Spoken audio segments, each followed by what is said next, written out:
भूख की शिद्दत से बुरा हाल था। गाड़ी किसी होटल पर खड़ी करने का वक्त ना मिला क्योंकि गर्मी इंतहा की थी और गाड़ी का एयर कंडीशनर चल रहा था। कार से ना उतरने की गर्ज से सोचा कि खाना अब घर जाकर ही खाऊंगा। मेरा दुबई में एक छोटा सा बिजनेस था, लेकिन उन दिनों काम बिल्कुल नहीं था, इसलिए ग्राहकों को जाकर मिलना पड़ रहा था। काम ना होने की वजह से पैसों की कमी हो गई थी। जेब में सिर्फ 200 दरहम रह गए थे। इसी सोच में गाड़ी पार्किंग में खड़ी कर रहा था कि एक बंगाली लड़का पसीने से शराबोर, गंदे से कपड़े पहने हुए मेरी कार की तरफ बढ़ा। मैंने शीशा नीचे किया तो कहने लगा, अस्सलाम वालेकुम भाई, क्या हाल है? मैं एक मुसलमान हूँ और शक्ल से आप भी मुझे मुसलमान लगते हैं। मुझे आपसे एक गुजारिश करनी है। मैंने पूछा, क्या बात है? वो एकदम रोने लगा और बोला, मैं फकीर नहीं हूँ, लेकिन 2 दिन से भूखा हूँ। मेरी वालिदा बीमार हैं, मेरे पास कोई नौकरी भी नहीं रही। क्या आप मुझे 50 दरहम दे सकते हैं? मुझे भूख लगी है।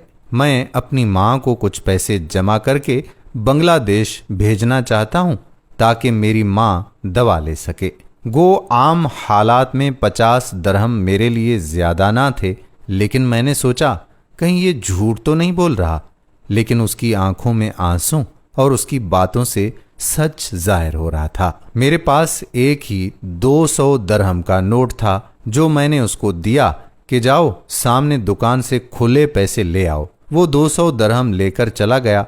काफी देर तक जब वो ना आया तो मुझे उसकी बात झूठी लगने लगी। खैर, मैं गाड़ी में एसी लगाकर बैठा रहा, खुद को कोस रहा था और सोच रहा था कि मेरे पास खुद पैसे नहीं थे। अब ये 200 भी जाता रहा। लेकिन मेरा ख्याल उस वक्त गलत साबित हुआ जब मैंने उसे दूर से अपनी तरफ भागते हुए देखा। उसकी हालत पहले से और बुरी हो गई थी। सांस फूला हुआ था। भूख, प्यास और गर्मी की शिद्दत ने उसको बेहाल कर दिया था। वापस आते ही उसने कहा, माफी चाहता हूँ, कहीं से खुले पैसे नहीं मिल रहे थे, बहुत दूर से लाया हूँ, ये लें 200। मैंने पैसे पकड़ते हुए उससे पूछा, तुम कितने बहन भाई हो? कहने लगा, मैं 6 बहनों का अकेला भाई हूँ। वालिद वफात पा चुके हैं और माँ बीमार है। माँ की दवाई के लिए ही आपसे पैसे मांगे हैं। मैं गाड़ी से बाहर आया, उसको 50 दरहम दिए और वो शुक्रिया अदा करने लगा। उसकी आंखें नम हो गईं। उसके अल्फाज आज भी मेरे कानों में गूंजते हैं। भाई, आपसे पहले मैंने और भी लोगों से पैसे मांगे, लेकिन किसी ने मदद ना की। आप पहले पाकिस्तानी हो, आप पहले आदमी हो जिसने मेरी मदद की है। आपका बहुत बहुत शुक्रिया। आज पता चला है कि कितने बड़े दिल वाले लोग हैं। मैं पाकिस्तान को सलाम पेश करता हूँ। उसकी आंखों में आंसू देखकर मेरी आंखें भी भर आईं। मेरे पास वही 150 दरहम बाकी बचे थे।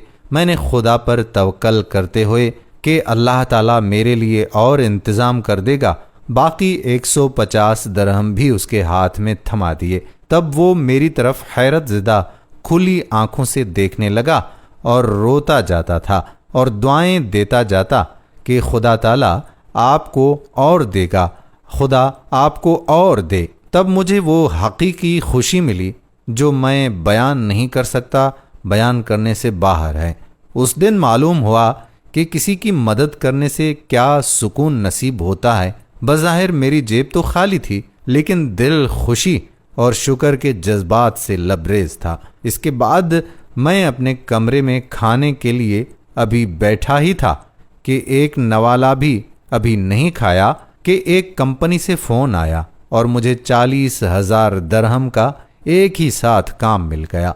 शायद अल्लाह ताला को मेरी नेकी पसंद आ गई थी, इसीलिए तो 200 दरहम को 200 गुना बढ़ाकर 40,000 कर दिया था। दोस्तों, अल्लाह ताला की राह में देने के लिए अपने हाथ को खुला रखें। वैसे भी हम कितने खर्च करते रहते हैं, हमें पता ही नहीं चलता, ना ही हम उनका कोई हिसाब रखते हैं। लेकिन अल्लाह की राह में देने के लिए भी इसी तरह से हाथ को खुला रखें। अल्लाह ताला आपको 70 आखिरत में और 10 दुनिया में लौटा देता है। उम्मीद करते हैं कि ये वीडियो आपको पसंद ज़रूर आई होगी। अगर वीडियो पसंद आई है तो अपने दोस्तों अहबाब के साथ शेयर भी जरूर कीजिएगा।